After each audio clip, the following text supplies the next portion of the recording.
Hello, beautiful community. One of the most important figures in the Putin regime is saying, that's enough. We're not going to tolerate any kind of extreme militarization of the economy. This is crazy talk, and we've got to draw a line here. Now, is this a mutiny already? No, not at all. But it is a very important public statement, which it is well worth analyzing for us.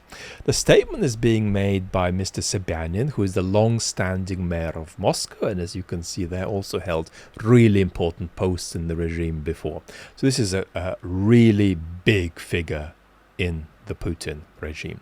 And he's not doing some kind of off-the-cuff local interview. He is speaking to Mr. Kondrashov, the head of TASS, in a intentional and public way for a national audience. So let's rock and roll and react. The other thing that's worth saying just before we play this is that, of course, there is all of this repulsive self-advancement oriented entrepreneurial propaganda about what a great city Moscow is by Candace Owens and Tucker Carlson. And that's a kind of, disease in our information environment. But in objective terms, infrastructurally, Moscow is a city that is ahead of typical major cities in the West. In many respects, it competes with Seoul, Tokyo, Singapore on a range of measures, from a remarkable level of integration of e-governance to very effective transport system that manages to expand as the city expands. So it's very infrastructurally impressive, and it's very impressive at how ever improving the infrastructure is.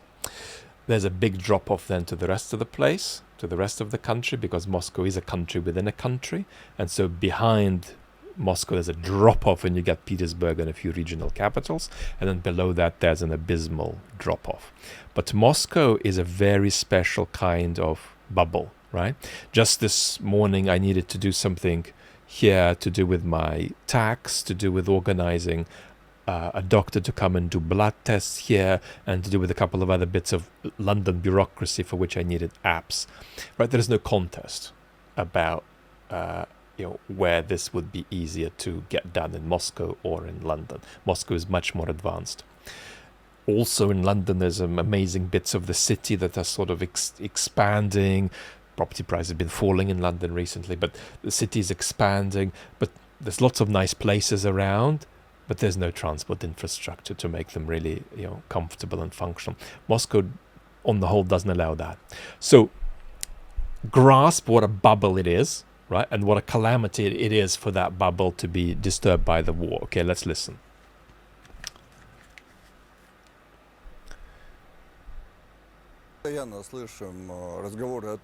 Constantly we hear this talk about how everything needs to be mobilized, the entirety of the economy needs to be turned toward the war, but a contemporary economy doesn't work like that. If you don't have the economy itself, if you don't have peaceful civilian life, if you don't have taxes, if you don't have income, you're going to have a very different political situation, and you then won't be able to realize your war aims either. And to kill life, to kill a normal economy, is to kill the country altogether. So this talk, this needless talk, this никчемные разговоры, not worthless, it'd be translated as worthless normally, good for nothing. This needless talk, this good for nothing talk about how we have to militarize this and that, is uttered by people who have no idea what they're talking about. They have no idea about how to run an economy or how to conduct a contemporary war, which requires two fronts, a hot front and then behind a healthy and stable economy. Without that, you can't win a thing. So let's listen to the most controversial bit.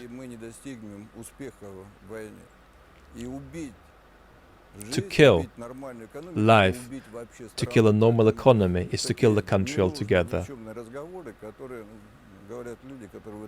And there's no room for these good-for-nothing conversations, right? They have no idea about how modern society operates. So, what the hell is going on? Is Mr. Sobyanin in danger of flying out of a window? Is he unsafe saying that? No, he's perfectly safe. Is he going to piss Putin off saying that? No, he won't piss Putin off at all. But hang on. But what if Putin goes on and does a massive mobilization in September, October? Surely Putin would have done the very opposite of what Sobyanin strongly insisted on. And isn't then Sobyanin going to look like he's going to go overboard with his position? No. Even if Putin does a very big mobilization after the parliamentary elections in September, he's still going to be cool with Mr. Sobyanin saying that. So what the hell is going on? Well, the first thing that's going on is that there's a series of conflicts within the regime about what to do next that are now coming into the public realm and are coming out into the public realm with blessing from the top. Putin is not unhappy about the fact that these conversations are now happening in public. It's conducive to his identity as a referee, right, who outsources conflict on important issues and then comes in to arbitrate it. So what's happening there is that Mr. Sobyanin is speaking up for a set of wings or pockets in the regime that are the more procedural, bureaucratic, technocratic ones, which think we've achieved quite a lot in recent years and a couple of decades. We don't want to lose it over some stupid war, right? So we've got to draw a red line, and we've got to be very clear in public that we are not impressed with all of this talk about levels of militarization of society, militarization of the economy that are going to be counterproductive anyway, but certainly unacceptable to us for the kind of disruption of life and economic damage they're going to generate. So we are saying no. Is the point of this to persuade Putin so that he watches and says, well, Mr. Sobyanin must know what he's talking about, he's making a good case, so I definitely won't do a mobilization now? No. But the point is that Mr. Putin watches this and he realizes that a set of wings in his regime are putting up a flag and are being robustly articulate about where they stand on the choices Mr. Putin is going to have to make. Others stand differently. But that's the point. But then you might ask, well, hang on, but Putin can still do the opposite of what Sobyanin says, and isn't Sobyanin then going to be in trouble and Putin going to be pissed? No. Why not? Because even if Putin does a big mobilization, which is the opposite of what Sobyanin would recommend, he's benefiting from this statement Sobyanin is making. Because functionally, whatever happens to be in the minds of the people involved, functionally, this statement casts a dovish light on United Russia, the main party in the parliamentary elections in September. That it's possible to express skepticism about excessive militarization of the economy and still vote for United Russia. That's really important for Putin because all of the half a dozen parties that matter in this election are essentially service providers to the Putin regime. Right? They're not engaged in independent political competition. It's a choice between Putin, or Putin servicer of one kind, Putin servicer of another kind. But there is a difference in levels of enthusiasm about the war among these parties. And what Putin wouldn't want is a situation where there was a disproportionate vote for the least war enthusiastic parties. And if you make the biggest party associated with Putin look like it can accommodate people who are also skeptical about an excessive escalation, that's going to make the election pass off more peaceably, and the relegitimation ritual that the election constitute pass off successfully for Putin. So it looks like the people are with him. To the people, to the regime, and to anybody who wants to raise objections about what's happening. So this is a very useful kind of cover for the main political party in the elections, that Putin is going to benefit from whatever he does. But what is he going to do, and what is he thinking? If Putin read a folder with this statement from Sobyanin, how would it be received by him? Where is he at now? Well, Putin is, as Mark Galeotti likes to rightly repeat, a slow decision maker. Putin likes to delay, partly because he is risk averse. And you might think, isn't that absolutely crazy given what he did in 2022? But it's crazy but true. He is in his mind risk averse. And he's also somebody who has a kind of quasi-ideological idea that the longer you wait, the more stuff falls into your hands, as long as waiting is affordable and sustainable. A second, and so it's likely that Putin hasn't made a decision. Yeah. A second element here is that Putin is a little bit allergic to making too many abrupt decisions where he comes in as a referee and simply sides with one party rather than another in a dispute. His nervous system is most comfortable with taking a middle line.